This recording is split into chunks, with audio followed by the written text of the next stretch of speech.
Personal loan नवा पूर्व निहाती भाव यही सब जिनस ध्यान रखु जदि न रखिए आपण मैंने परवर्ती समय बहुत सारा हैरान हे कारण पर्सनल लोन एपरी एक लोन जो बहुत इंटरेस्ट दबाक पड़े तो मुझे समस्त सजेस्ट करी पर्सनल लोन केबे भी नियंतु नाही जदि भी आपण मैंने इमरजेंसी दरकार पड़ुछि पैसा पर्सनल लोन नवाई चाहूँगी ताले ये भिडियोटी निहाती शेष पर्यंत देखंतु नहले आपण मैंने हैरान पड़े ठीक अच्छे। तो देखो आजिकल इमरजेंसी मेडिकल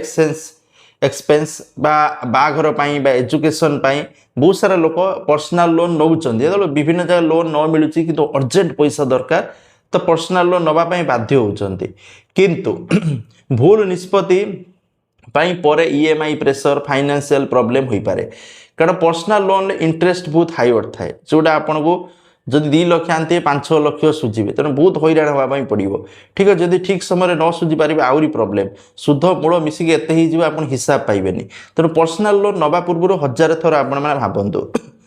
प्रथम जिनस हूँ इंटरेस्ट रेट प्रथम चेक करूँ कारण डिफरेन्ट बैंक भिन्न भिन्न बैंक भिन्न भिन्न इंटरेस्ट रेट थाए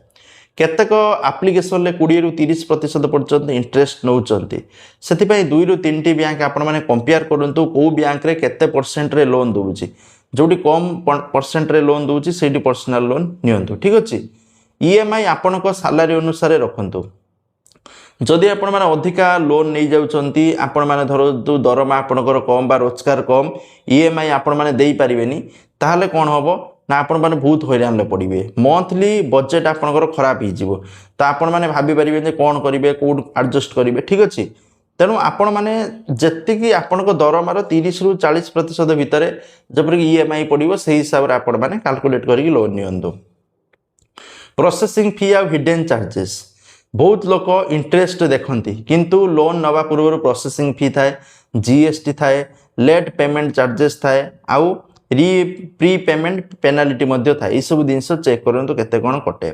लोन एप्लिकेशन ठारू सावधान रुहतु बहुत सारा फेक लोन एप्लिकेशन अच्छी तेणु आपण मैंने निजर कंटाक्ट आसेस देकी लोन नियंतु ना कारण बहुत सारा लोन एप्लिकेशन हारेसमेंट करुँच लोक दुनिया कथा कहते ठीक अच्छे तेणु यह सब जिन दूरे रुहतु। सेफ ऑप्शन होची ट्रस्टेड बैंक रू RBI register NBFC RBI register application रू नहीं पारिबे न बैंक रू नियंतु सबुठारु बेस्ट ठीक अच्छे। सिविल स्कोर को भल रखंतु भल सिविल स्कोर थिले शीघ्र लोन मिल जिवो ता सहित इंटरेस्ट मध्य कम देबे जदि 750 ऊपर आपनकर सिविल स्कोर अछि ताहले आपनको लोन टी शीघ्र अप्रूव हो जिवो। लोन काहे नेउचंती भाबंतु जदि आपण माने मोबाइल शॉपिंग किंबा लग्जरी पे लोन नौकरी ताले बिल्कुल भी लियंतु नहीं कारण परवर्ती समय हैरान हे जदि कौन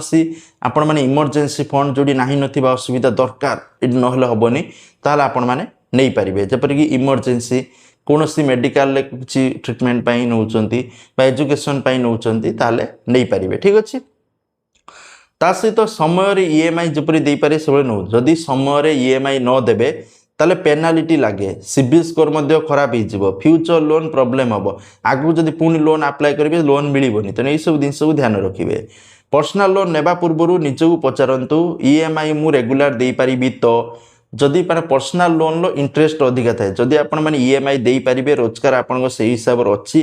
ताले लोन नियंतु। लोन वास्तव में जरूरी कि जदि लोन न नहीं एडजस्टमेंट हो जाउची ताने बेटर कारण लोन नहीं कि आपण मैंने पस्ते भी जदि जीवन सारा बहुत हैरान भाई टेंशन लड़े जो लोन नहीं पचारे बहुत टेंशन जिते लग्जरी देखा टेंशन ताठारू 2 गुना तेणु टेंशन नहीं कि बचा उचित नुहे ठीक अच्छे। इंटरेस्ट और चार्ज आपण मैंने बुझंतु तापर आपन जो लगुच हाँ लोन नवाटे निहाती दरकार नहने न हम ताले नियंतु जदि इमरजेंसी नुहे एडजस्ट हो लोन न नवा बेटर। तो ये इनफॉरमेशन थैंक यू जय जगन्नाथ।